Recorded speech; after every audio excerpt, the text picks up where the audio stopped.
What's up, everyone? Today we're going to be exploring the old Erie Railroad.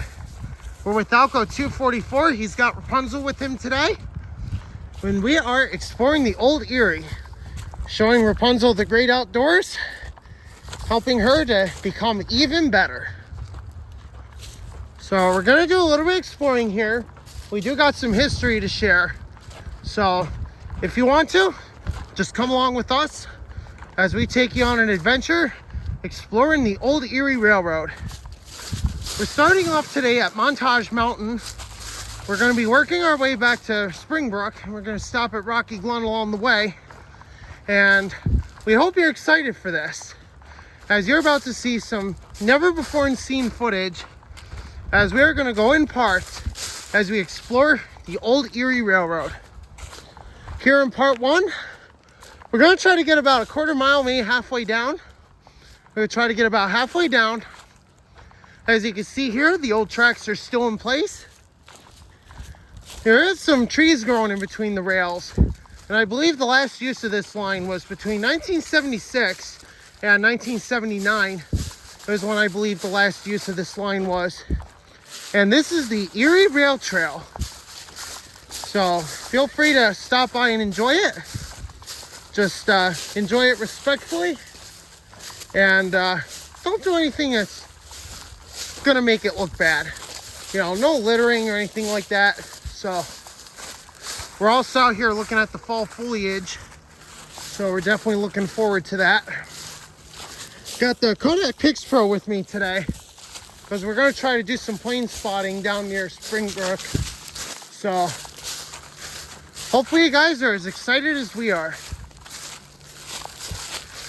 So if we look down there, we're probably not going to see it right now, but we will see it as we get closer to Rocky Glen. It is the old Laurel Line roadbed. The Laurel Line had made a stop at Rocky Glen where the amusement park used to be. And so when the Laurel Line ran, they actually ran it over there. Looks like we do have a date here to check out. Let's see here. Got 112, looks like we got 112 RE OH BSCL Lackawanna. We got 1934. Alco 244 had explored this part before, so he's got quite a bit of knowledge on this line. And looks like we got some Carnegie rail, 1929. Look at that. 130, looks like we got 130 pounds per yard RE rail. So just as JP pointed out, we got 130 REs. What do you think of that, Alco? Unusual, going from 112 to 130? Yeah. Look at this lip. Look at this lip here. Look at that. Look what he just found for us, guys. Big lip here. Very big lip. On this side. The other side is smooth. Okay. So this shit. This looks like this shit here is laterally worn. So it's very interesting. You got the same on the other side. You can tell, this was used. It's very heavily used. This was used by the Erie Railroad. And this, in fact, was built by the Erie. And a lot of their big steam locomotives and even their passenger trains ran along this line. Yeah, looks like we got 1925 here on this one. 1925 or 1929. So definitely gonna show you this up close. Yeah, it's still 29. Okay, still we got 1929. Very easy to read for being such old rail. And right here we do got some more quad trails that that lead down that way. So hopefully we'll be able to take one of them from the Laurel Line to get back up here. So that's going to be very... Look at all this. I hate when people leave all their trash laying around. It's a little trash dump here. So I got some... we got an old air conditioner part right here. That's from an old AC. We got some tires.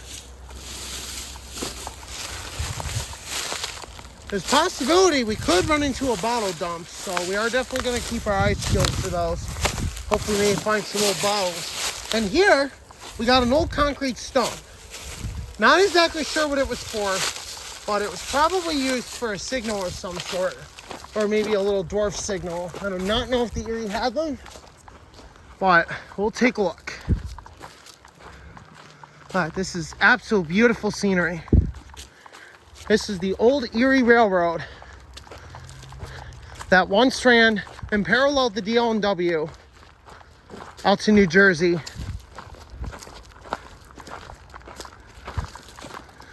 And it looks like we got another trash site here, and as JP pointed out, there are some old remnants of old computer monitors. So we're gonna take a look at these here, see if there's anything interesting we can.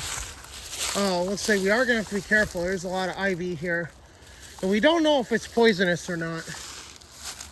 But JP did point this out.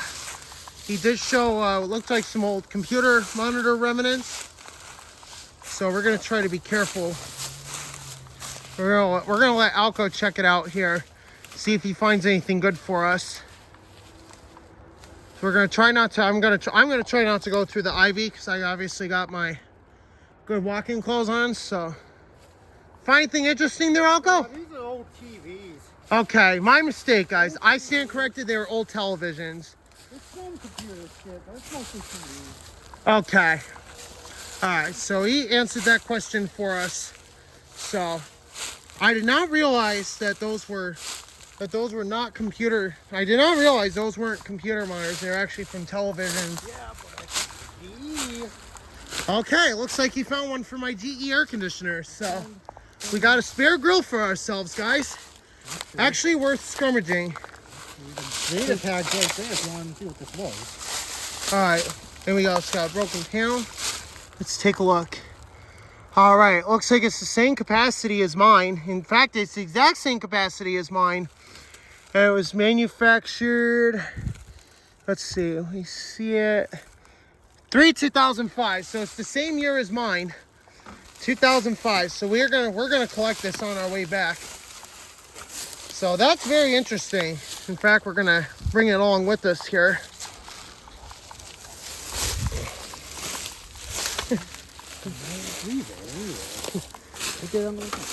So let's get on the way back then. Make our lives a little bit easier here because we got quite a bit of exploring to do. Now the videos are going to get uploaded as the next ones are being filmed. So be on the lookout for that, guys. Let's see. Show you a date up close here. Carnegie, Edison Thompson. Look at that. We got Edison Thompson, Carnegie, USA, April 1929, OH 130/27 area rail. So 130 RE. Some pretty big rail. Look at that, it's just deteriorating.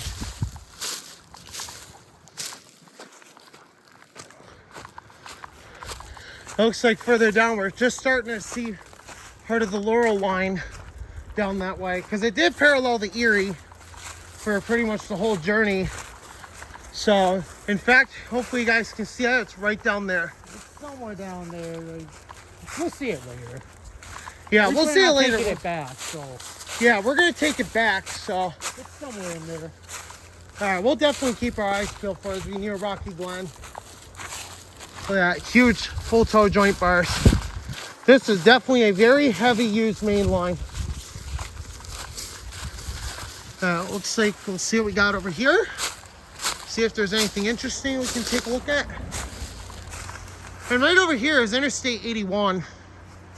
So if you guys are very familiar with the area, well, actually, never mind. My mistake, guys. This is Montage Mountain Road. Yeah, I didn't see you So, over this way. so 81's over that way, and Montage Mountain Road's right here. So I made a little mistake, so I'm sorry about that, guys. And we have a pretty heavy double lip here. So that definitely goes to show how much use this track had had. You know, worn out by the Erie's Berkshire steam locomotives. Definitely very interesting what we're seeing right now.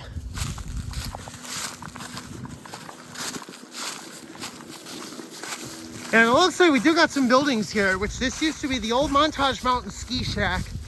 So that used to be the ski shack. Well, it is the ski shack there, but before then it used to be a hobby shop. So, and we do got a couple properties back there too. This is the old Erie, still intact. It's incredible how long this has survived. And yet it was converted to a rail trail, but yet the old railroad tracks were never removed. They are still here for the public to enjoy and for us railroad historians to be able to enjoy as well. Punzi is enjoying everything.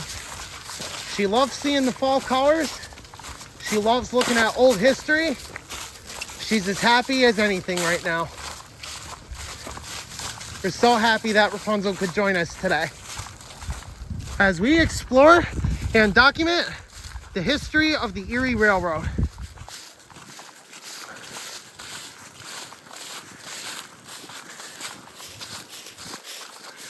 And also, if you guys want, you guys can bring your bikes back here, because this is also a bike trail.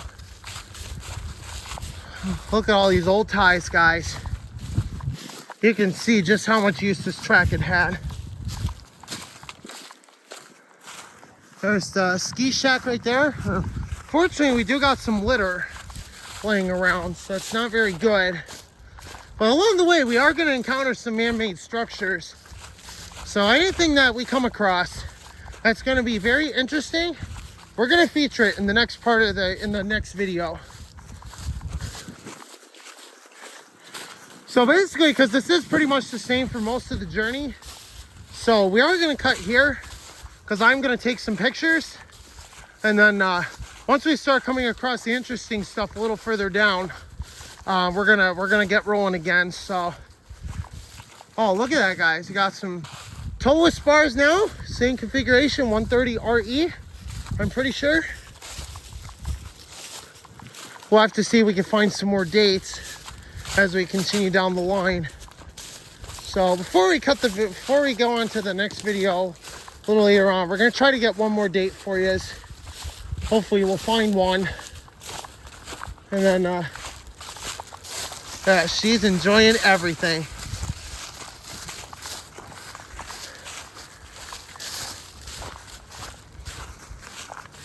And it looks like over here we are about to encounter a structure. So on this part of the Erie here, this is where a man-made structure would be, and this is a wooden one. So I don't know if we're gonna see it or not, but what it does, it allows the springs and water to go underneath the railroad tracks, and it helps to avoid any potential issues that could be caused.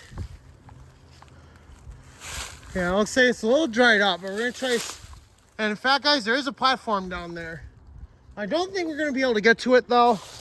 But this is probably the wooden, oh, here guys, here we go. That's what we were looking for right here. This is the wooden man-made structure that JP pointed out in his video. So we're gonna see if we can get a better look at it here.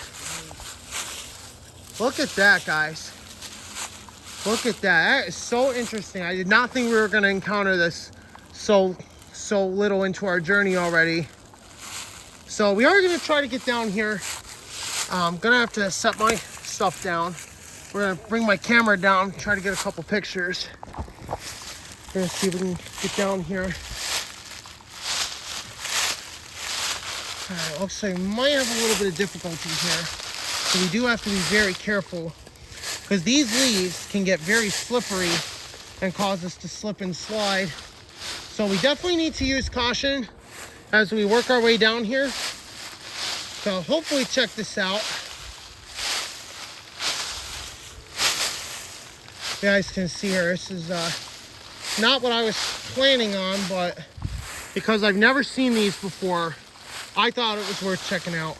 So we are gonna have to get a little lower down here. And yes, we are on mining areas, so we do have to be very careful, because I am slipping a little bit. But because I got my outdoor hiking shoes on, it's a lot easier.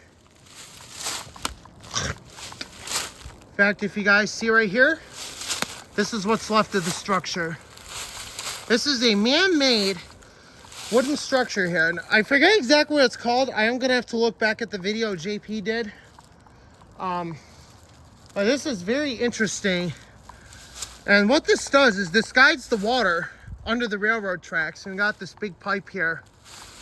So we're gonna work our way back up here. We are gonna cut the video here, so we're gonna try to get some pictures, and we'll see you guys in part 2.